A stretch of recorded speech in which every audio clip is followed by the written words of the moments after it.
अस्सलाम वालेकुम। आपको क्या लगता है कि आप हमारे साथ इतनी बदतमीजी से पेश आएंगे तो हम आपके साथ कहीं भी चल पड़ेंगे?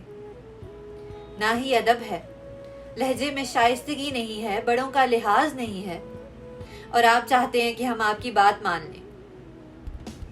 आप जैसा नामाकूल शख्स हमने आज तक नहीं देखा। तो सीखो उर्दू में आज के अल्फाज हैं अदब, शाइस्तगी और नामाकूल। अदब और शाइस्तगी दोनों अल्फाज ही हमानी अल्फाज के ज़ुमरे में इस्तेमाल किए जाते हैं, मगर अदब सलीके और एहतराम के ज़ुमरे में ज़्यादा इस्तेमाल किया जाता है। जैसे महफिल में बैठने के कुछ अदब अदाब होते हैं, बड़ों के साथ अदब से पेश आना चाहिए। दूसरा लफ्ज़ है शाइस्तगी।